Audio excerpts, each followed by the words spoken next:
Til hamingju með frábæran leik. Varstu nógu frekur núna að fá að taka víti? Nei, hann leiði mér bara núna.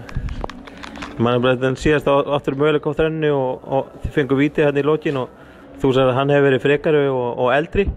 Er hann bara það kurteis, einstaklega kurteis núna? Já, hann er hættur enn að hlusta á mig. Ég bað aðeins það en hann var ekki mikið. Hversu mikilvægt er fyrir liði núna á þessum tímapunkti að koma svona sterkt tilbaka eftir 3 jafntefli í röð? Gríðarlega. Þetta er það sem við ætluðum að gera. Eins og hver einasti leikur hérna á heimavelli náttúrulega. Við ætlum að vinna alla þessi leiki hérna á heimavelli og reyna að ná sem flest stig á útivelli. Þá erum við í góðum málum. Það hefur alltaf gengið vel með einhverjar nokkrar risaeðlur upp í stúku. Er þetta eitthvað sem við ætlum að halda áfram að gera? Já, þeir sem eru í banni á heimaleiki, þeir verða að vera í þessu en vonandi sem fæstir af því að þetta eru gríðarlega mikilvægir leikir sem við framöndan og við horfum bara næsta leik sem næsta helgi og ætlum okkur til að stíga honum. Hvernig með framhaldi? Bara lítum bestu augum á framhaldi, sko.